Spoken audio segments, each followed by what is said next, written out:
সবচেয়ে বেশি নিরাপত্তা পাবেন আপনারা। আর যত হক আল্লাহর কোরআন আপনাদের দিয়েছেন, তখন ওইটা পাওয়ার জন্য রাজপথে আপনারা নামবেন। ঠিক। আপনাদের সম্মান দিয়েছেন নবীজি কন্যা হিসাবে, বধূ হিসাবে, বোন হিসাবে, মা হিসাবে। একটা মর্যাদাও ছিল না, আছাড় দিয়ে পিটিয়ে মেরে ফেলতো আপনাদের। ঠিক। ইসলাম নেই আজ পর্যন্ত, এই কারণে 54 বছরে এখনো বাংলাদেশে যৌতুক মুক্ত হয়নি। অথচ 2 জন মহিলা পরপর যায়। কি আপনারা 2 জন মহিলা পরপর গেলেন, একবার আইন পাস করতে পারলেন না যে বাংলাদেশকে যৌতুক মুক্ত আমরা করতে চাই? একবার তো সংসদে ঘোষণা দিলেই মুক্ত হয়ে যায়। অথচ নিজেরা 2 জন যাবার পরও আজ এই দেশে যৌতুক মুক্ত হয়েছে? গতকালকে একজন বাবা কাঁদছিল, 3টা মেয়ে, তার 3টাই বিবাহধারী, কিন্তু ছেলেরা টাকা চায়। সে জামাই ঠিক করে, এমন দাবি করে, ও নিজেই খাবার পায় না, দাবি পূরণ করবে কি করে? এই 10টা যারা 2 জন ছিল দায়িত্বে, এই 2 জন মহিলা, এরা যদি প্রথমে সংসদে আইন পাস করে দিত যে বিয়ে করতে হলে আরো টাকা মেয়ের বাপকে দেওয়া লাগবে, ওই 3টা মেয়ে পড়ে থাকে?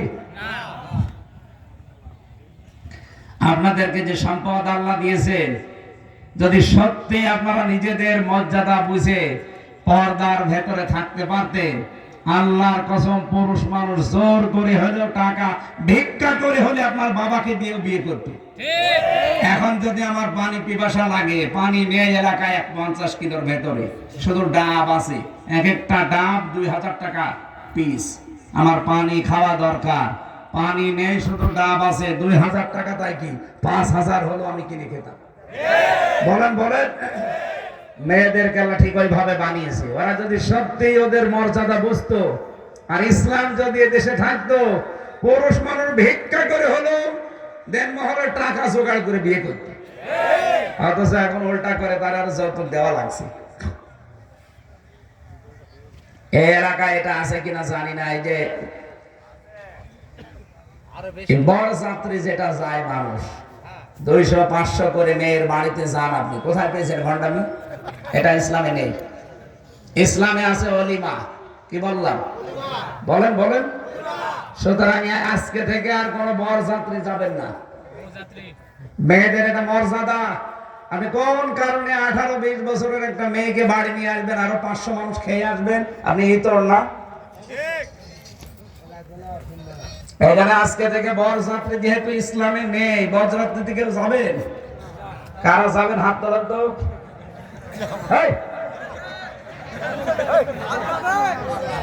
না ঠিক আছে, এত কিছু বলার পরে যদি হাত তুলে বলে বরযাত্রী যাবো, ও দাঁত খোলার দরকার না? না না, ও যাবে না। ঠিক আছে, যাবেন আপনি?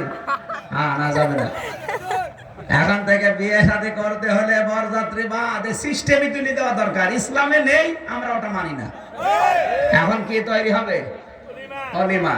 অলিমা ছেলের বাড়ি হয় না মেয়ের বাড়ি? সম্মানিত মা বোনেরা, মেয়েদের সাংসারিক জীবনে কি করা লাগে, স্বামী স্ত্রীর যে দাম্পত্য কলহগুলো হয়, এটা মিটানোর একটা পদ্ধতি আছে। এটা নিয়ে জেলখানায় বসে বই লিখেছিলাম, ওইটা এসে বাইরে পাবলিশ করেছি। বই আজকে গাড়িতে আছে। মেয়েরা আপনার বাচ্চাদের পাঠিয়ে গাড়ি থেকে ওটা নিয়ে যাবেন, যে পুরাটা পড়বেন, একটা স্বামীর জন্য একটা স্ত্রীর জন্য, 2 রকম লিখেছি। আমাদের জীবনে আমি তো দেখলাম জেলখানায় 160টা মানুষ জেল খাটতেছে শুধু বোর কারণে। এ পারিবারিক জীবনের ঝামেলা, হয় যৌতুক, নাই বউ মেরেছে, এরকম কোনো কিছু নিয়ে। এই জন্য ওইগুলো নিয়ে আমি লিখেছি পারিবারিক জীবনের দাম্পত্য কলহ এবং তার সমাধান। পুরুষরা নিয়ে বউকে দেবেন, বউরা নিয়ে স্বামীকে দেবেন। পুরাটা 120 পৃষ্ঠা লিখেছে, প্রত্যেকটা মানুষ পড়বেন। জানি না, ওখান থেকে নিয়ে যাবেন, আমি আশা করছি পুরাটা পড়বেন। আমি আজকে আর চালাচ্ছি না নামাজটা, ফরজ নামাজ 15 মিনিট এমনি বেশি হয়ে গেছে। নামাজ এখানে যাদের ওযু আছে পড়ে নেবেন, আমি মুসাফির মানুষ পড়ে ফেলেছি। আল্লাহুম্মা আমিন। লা হাওলা ওয়ালা কুওয়াতা ইল্লা বিল্লাহিল আলিয়্যিল আযীম।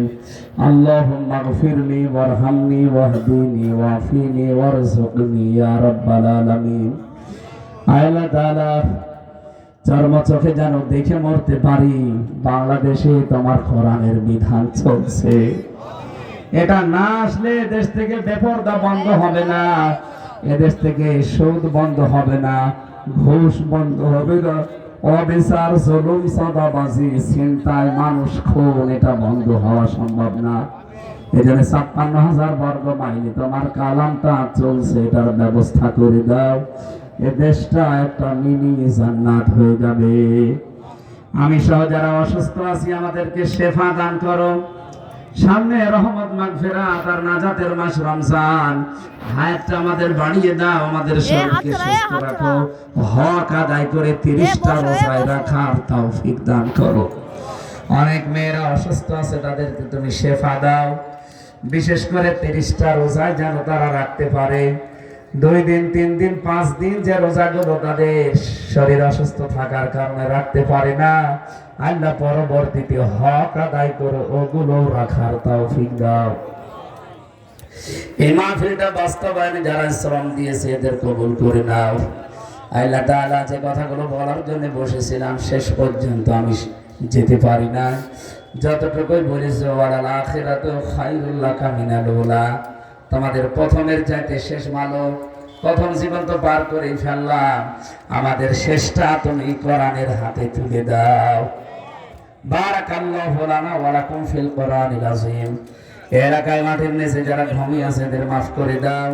বিশেষ করে অন্য ধর্মের যে মানুষগুলো সাহায্য সহযোগিতা করেছে কোরআনের অনুষ্ঠানে তাদেরকেও তুমি হেদায়েত দিয়ে দাও। আলহামদুলিল্লাহি রাব্বিল আলামিন, লা ইলাহা ইল্লাল্লাহু মুহাম্মাদুর রাসূলুল্লাহ। যান গেটে আছে, গেটের থেকে যাওয়ার সময় নারীর একটা পুরুষের একটা, ওটা নিয়ে যাবেন, অনেক তথ্য পাবেন। অন্য কিছু সময় নষ্ট না করে বইটা পড়বেন, কাছে রাখবেন। ও দাদা দাদা